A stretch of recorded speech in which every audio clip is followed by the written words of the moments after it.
years ago, and I sat at a table right back there with my wife. Coming. It's a pleasure to see so many of you friendly faces here for jazz. First, this message. There is in the adjoining room a silent auction of some choice items, including music, including decorative stuff. So when there's a break, go out and check it out. It's right next to the barbecue. And if you have any questions about it, Claire, stand up. See Claire. I want to do a little introduction of myself. I'm Joel Albert. I'm privileged to serve on the board of the Potomac River Jazz Club. I started my association with the Jazz Club coming here about 11 years ago, and I sat at a table right back there with my wife. We had no idea what this was all about, and we said, isn't this nice?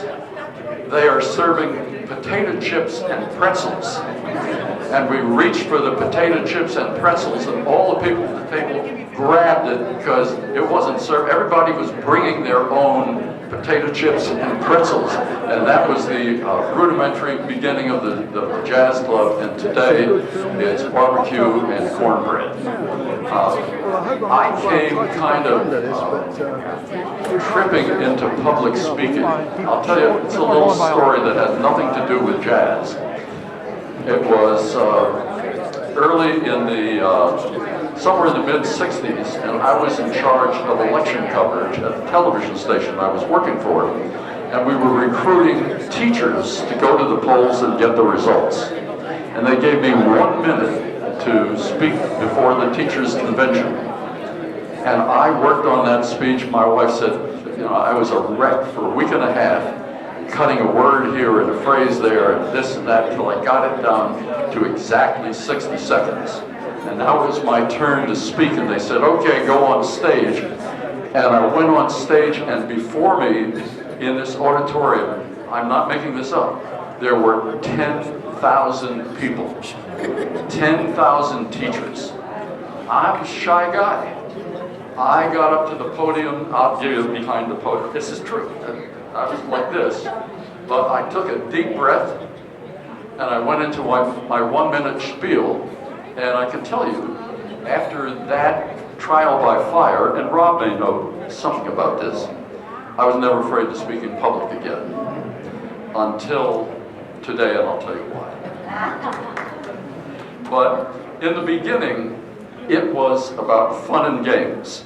That's what trombonist Al Weber is reported to have said when he talked to bandstand pal Tom Neiman about bringing people together like this to enjoy jazz. It was the 70s, a historically turbulent time. Anything changed? Featuring the divisive Vietnam War, hippies. It was the breakup of the Beatles. It was the me decade. And people talked about going to the gig and spazzing out. They collected pet rocks, and I had a collection. And it was sadly the year that Lewis died. He was deeply mourned, but the music never stopped. Traditional jazz was in revival times with legions of enthusiastic fans who danced at hotels, restaurants, festivals, and backyard soirees. So in 1971, prodded by super jazz fans Fred and Anna Waller, Weber and pianist Neiman concocted a social group, just a group of people. They called it the Potomac River Jazz Club, where fans could congregate to enjoy and support local bands. Co-conspirators then were a kazooist, John Fat Cat McRae, who was the impresario of the Manassas Jazz Festival later, trombonist Hal Farmer, and washboarder broadcaster George Mercer. They each coughed up $50 to buy stationery and stamps to promote the jazz club. They comprised Alexandria's ragtime band, and they played at the Bratwurst House in nearby Springfield, Virginia. That was their first venue. Then they moved to Arlington, where they thought they could attract a bigger crowd, and they got a lot of promotion by WMAL AM nighttime jazz host, Felix Grant. The original members included Gary and Dolores Wilkinson. They were members number 8 when the jazz club was incorporated, and they called it Fun and Exciting Times. Do I have that right, Dolores? Those were fun and exciting times. They recalled the concerts and festivals that they went to, and now Dolores tells me, Dave Robinson said it never happened, but I believe Dolores, that people danced on the tabletops. Now, not so much. As membership in the social club grew, they knew that they had to be official, so they incorporated in the District of Columbia.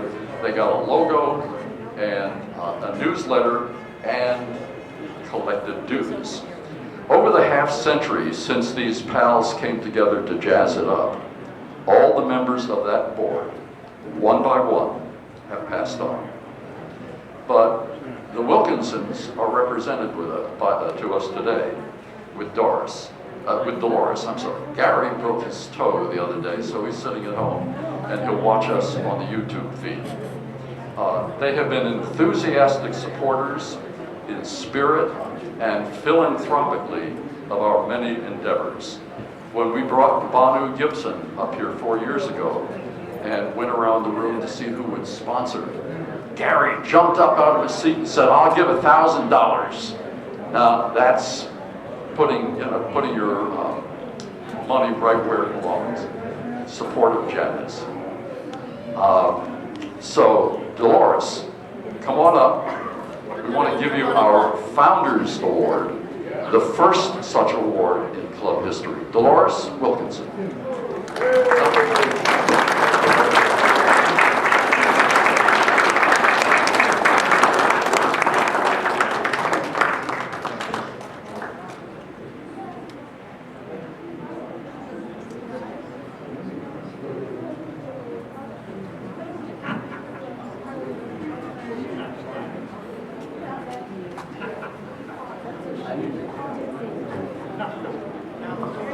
Dolores, I'm going to give you the mic for a second. You can say what you want.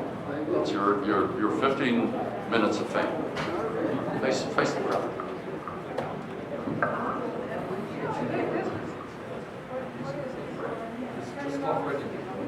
Hello. Hello. Oh, now I can hear myself. Oh, hi. Hello, ladies and gentlemen.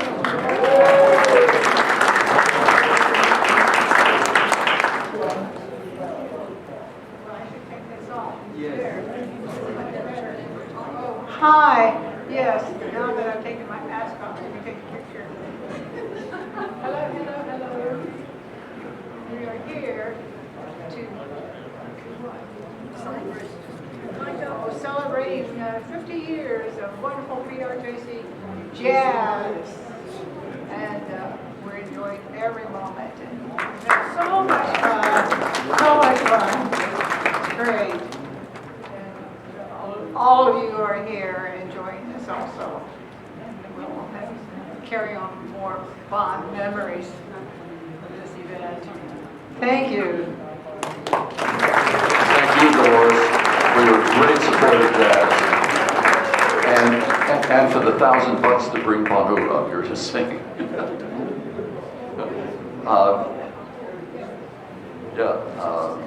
We're going to have a helper because this award weighs more than you do. Thank you, Dolores.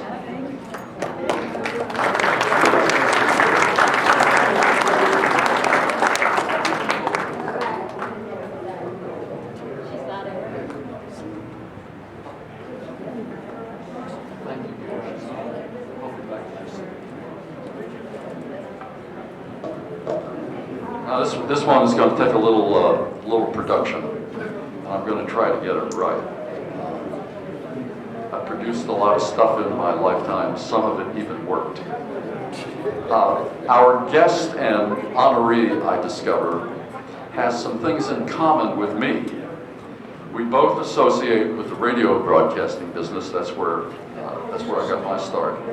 I was on the news side, and Rob holds down the culture corner. We were both touched by the same school district. Rob was a student at Mercer in Shaker Heights, Ohio, and for a time we were in the same community, and our kids went to the adjoining Lomond district. And I gotta tell you, it was one of the best school systems in the world. Maybe that's why Rob is where he is today. Later, our careers brought us here to Washington, totally independent. I've never met Rob before half an hour ago. Rob was on the campus of American University in Northwest Washington, and I was on the campus of NBC just down the block. I think we're both shy guys, and yet we worked for public media, and go figure that out. What other similarities might we yet discover, Rob? We'll have to have a conversation. As a youngster, Rob was hooked on jazz as soon as he picked up his first Tommy Dorsey 78s for a dime at a school fair. More in common between us on those recordings were two of my heroes, Ziggy Elman and Buddy Rich. Ziggy for his marvelous trumpet work, and I'm a drummer, so you've got to admire Buddy Rich when you're a drummer. Rob's interest in jazz music grew and grew, and his collection of records grew and grew and grew and grew. And I suspect his house is sinking slowly into the surrounding ground. As you might imagine, this record collection takes up a large portion of his house. His main gig, the one that brought him here to Washington, was as an energy policy specialist with the Library of Congress, where his love for jazz was obvious, and that brought him to the attention of the staff who was working on the record collection and sound preservation. He's an expert on the subject and has authored a very important congressional study on how to preserve sound recordings. By the late 70s, Rob was volunteering at WAMU.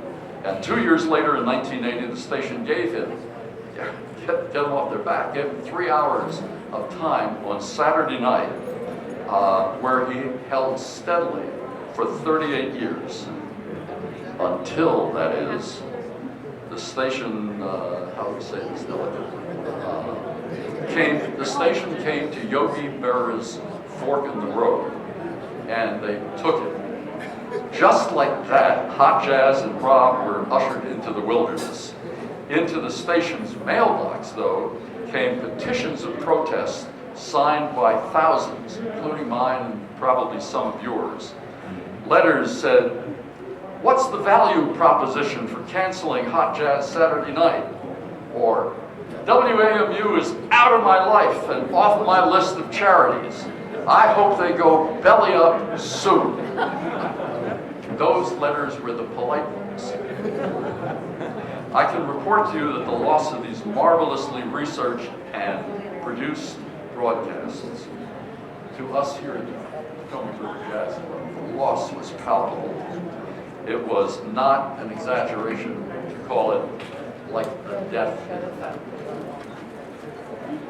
I have no insight into station internal deliberations, but something must have been obvious, brightly obvious, because by last fall, someone, is they here today?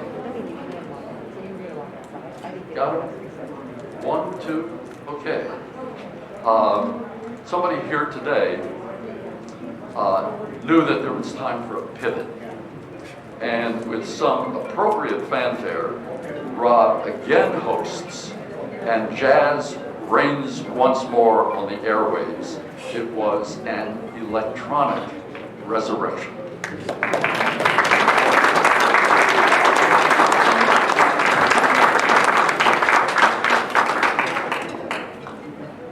Producing here, my granddaughter's calling on the phone. You got a line. Rob, for what you've done for the music through persistent labor of love, for the art, for its practitioners, for the patrons, we are profoundly grateful. For that, as we celebrate our golden anniversary we're most humbly proud to award you the Potomac River Jazz Club's Airwaves Award. And I'm going to cue up the music.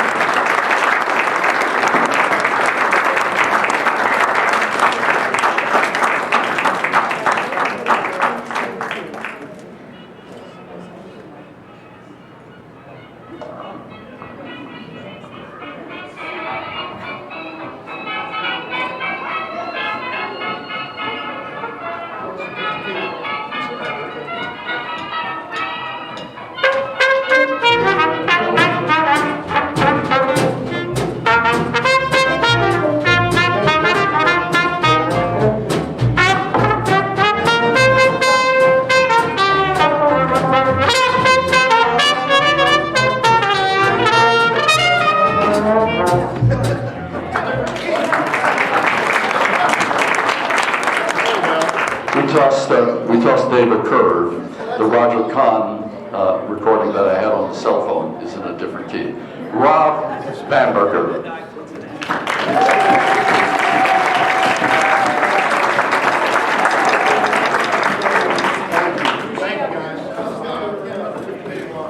Thank you very, very much. Oh, look at that. Oh, that is amazing. That is amazing. And means so much because it comes from all of you, from the board and the membership of the Potomac River Jazz Club, because 50 years, approaching 40, I do feel like an amateur. And just as a footnote about the show's closing theme, she's a great, great girl. About 15 years into the show, I was told by some collectors that the bid price for copies of the original 78 had escalated since it had become heard as the show's closing theme. This has such authenticity for me because of our shared passion for jazz in its first stirrings and the decades when it is fair to say jazz was truly America's popular music. I want to introduce a few people at my table. One of the tough things about the station pulling the show is that WAMU is not a monolith. It is always an expression of the people who work within its walls. And it was not a monolithic decision. There was a great deal of support within the station for keeping the show. But I want you to meet the two people to whom you owe the greatest debt for its resurrection. Letty Holman, who has been my supervisor and dear friend,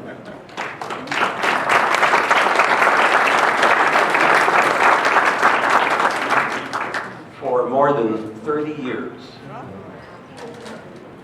You know, generally you hear about people who have radio shows and they're so desperately afraid that the management is going to cut an hour. You don't know what you owe to Letty, because when we talked about the show's return, I said, I only want to do 2 hours.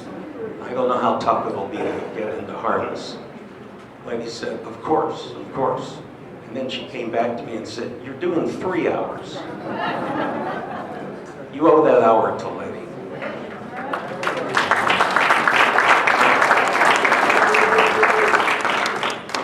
What Letty did was to take the idea of bringing the show back to Mana Kashfi, who is the station's chief content officer. Mana?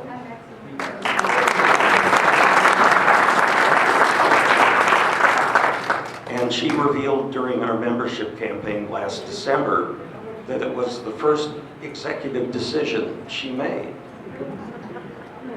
And of course, it's proven to be a trend of all of her executive decisions. We're indebted to them. And of course, I'd like you to meet my wife, Chris.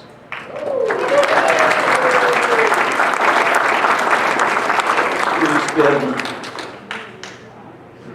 a tremendous supporter over the years. Chris happens to be is interested in the era of the bands, but she's an internationally recognized expert on Fred Astaire and co-chaired a conference at Oxford University, and we're talking about the Oxford University. Whenever we have some difference of opinion that has to be settled, Chris reminds me, you know, I spoke at Oxford. Earlier I mentioned our worry about the sustainability of the music. And of course people comment on that a lot to me, but I want you to know how optimistic I am and have been about the survival of this music, because I've lived it in its power to attract new listeners over the years. I'm going to grab some water. Feedback. We've heard that before. Let's remember one When I left Mike Nitka, the station's program director, in 1980 and drove home, I remember coming up to a stoplight. I can tell you the actual intersection. And I thought, now, here's this weekly obligation. I know how it's starting.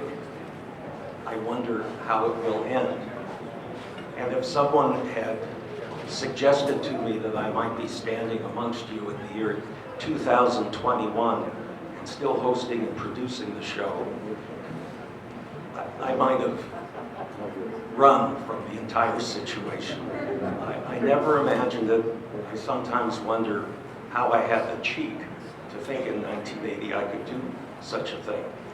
And I thought that once we came to a generation that was in high school at the time of the birth of the Cool, that the audience would have diminished for the program, and I would have to make a decision to have the good grace to step aside before I was pushed aside.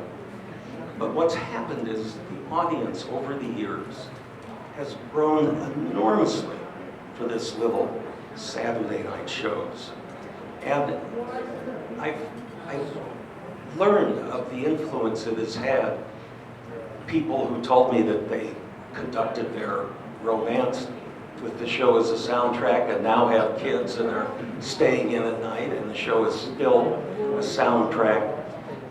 But I've learned of people who, by hearing one selection, may have had powerful associations for them, and in the case of younger people, have made some decisions about pursuing music.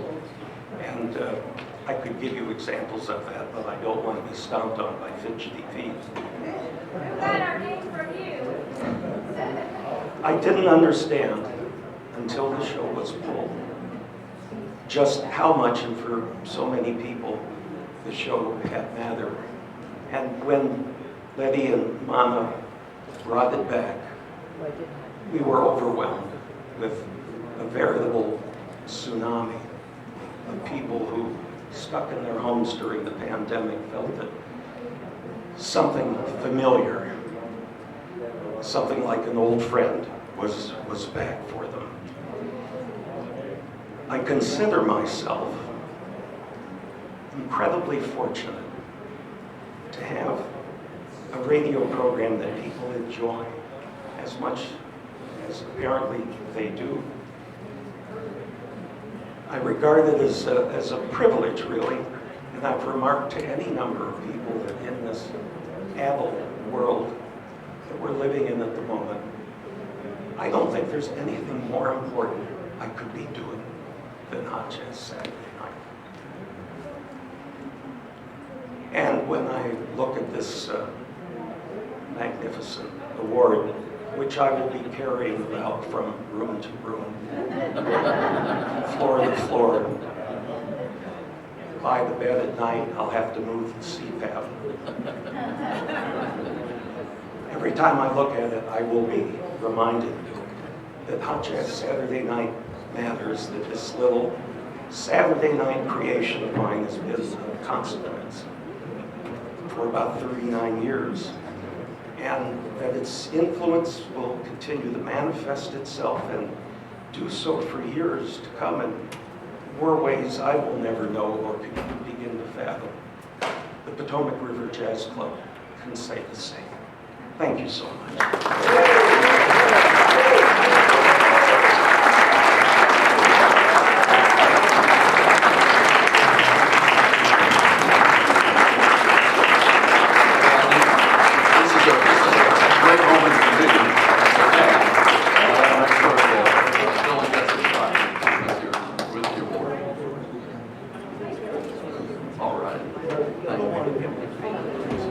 It wipes off, I know, I've tried it already. I got a box for it too.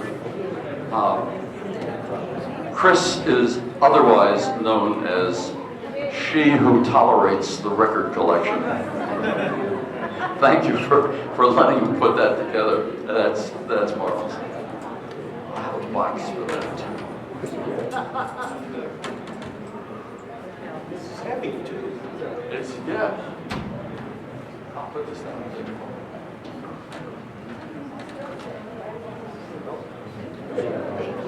Before WAMU exits stage right entirely, Rob, not knowing what I was going to say, stole some of my thunder.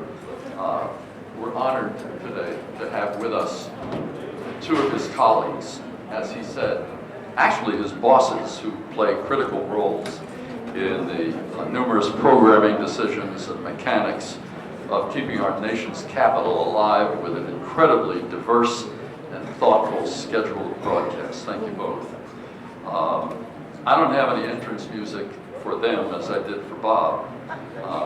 Maybe I can cue up we'll call it Great Great Girls. Mana Kashfi, Letty Holman, come on up.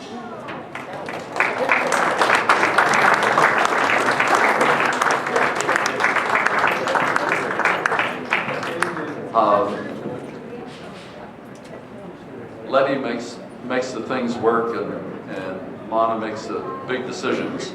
And we want to thank you for pivoting.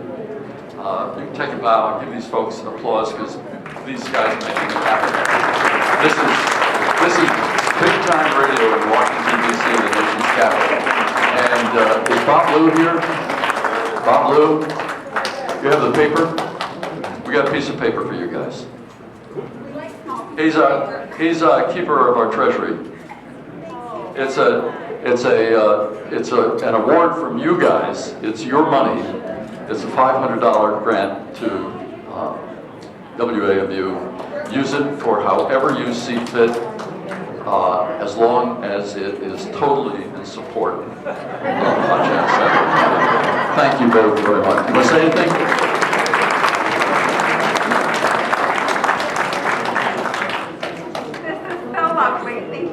Very much appreciated. Letty and I were promised to put it to very good use in support of Rob and the show.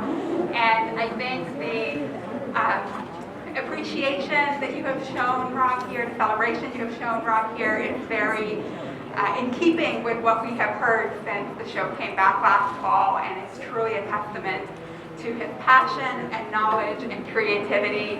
And we are about to celebrate WAMU's 60th year on the air at the end of this October. And I couldn't imagine doing that celebration without Rob and Hot Jazz Saturday night. So thank you all very much.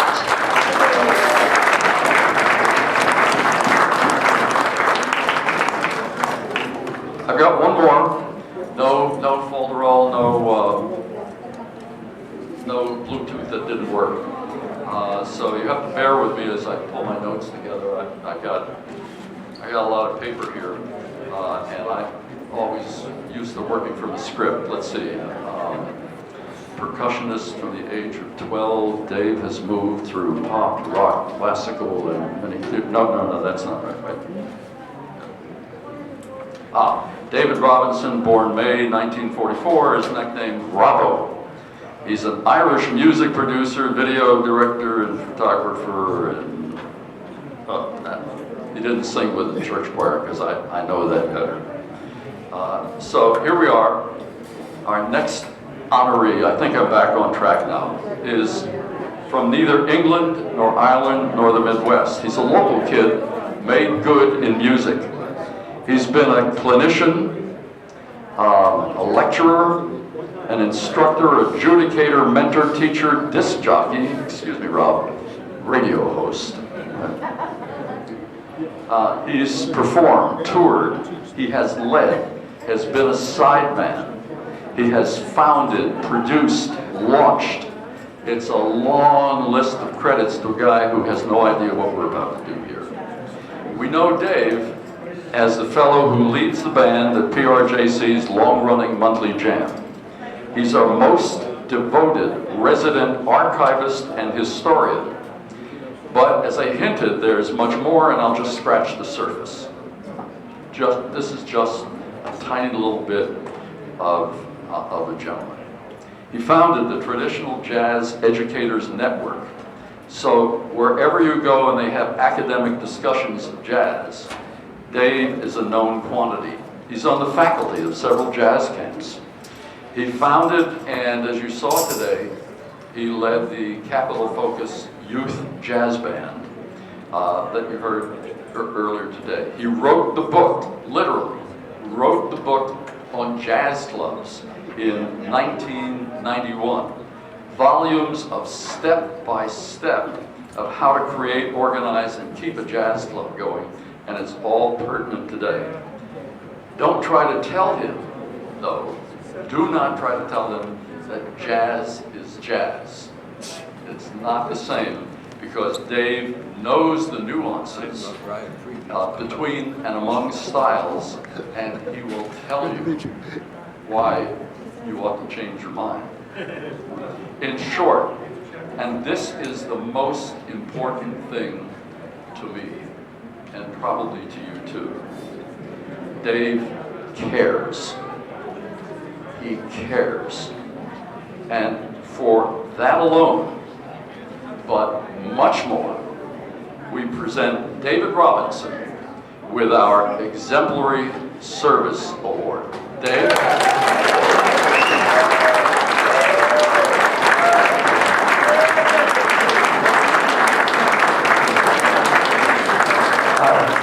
I want to thank Judy Robinson for the conspiracy. Judy, where are you? Back there. Judy's in the corner. We conspired to keep any and all emails about this from Dave, so he had no idea what the heck we were doing today. What the hell we were doing today. He doesn't use that kind of language, but I do. If I'm going to get this out of the box, it's fingerprint.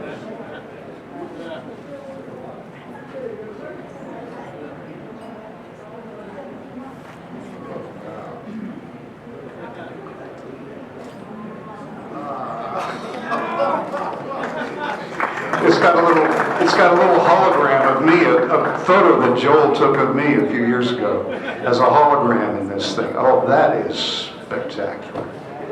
Wow. With me? Well, we're late starting the next band, so I'm going to keep it short. This is very, very special to me. The club is special to me. This is how I got into this music as a kid.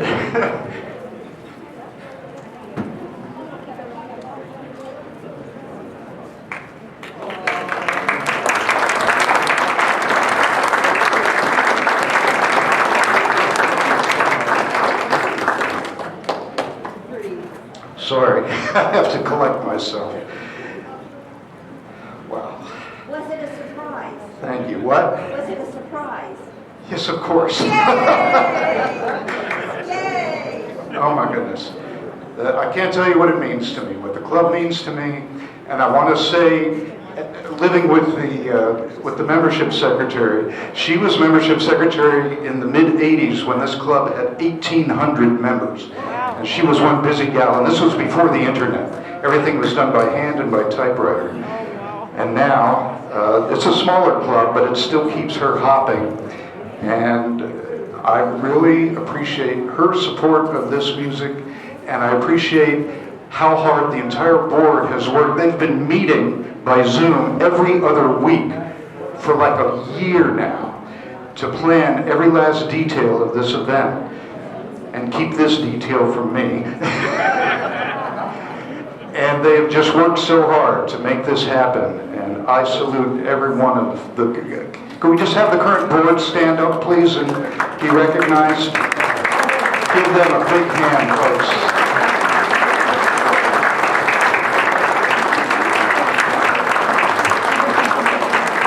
That's one hard-working team to pull this off, and to pivot to live music during the pandemic. That was Ellie had a lot to do with that, and Joel, and that was another tough thing to do. But this board made it happen, and they're carrying the music forward for another 50 years, right? Thank you so much, everybody.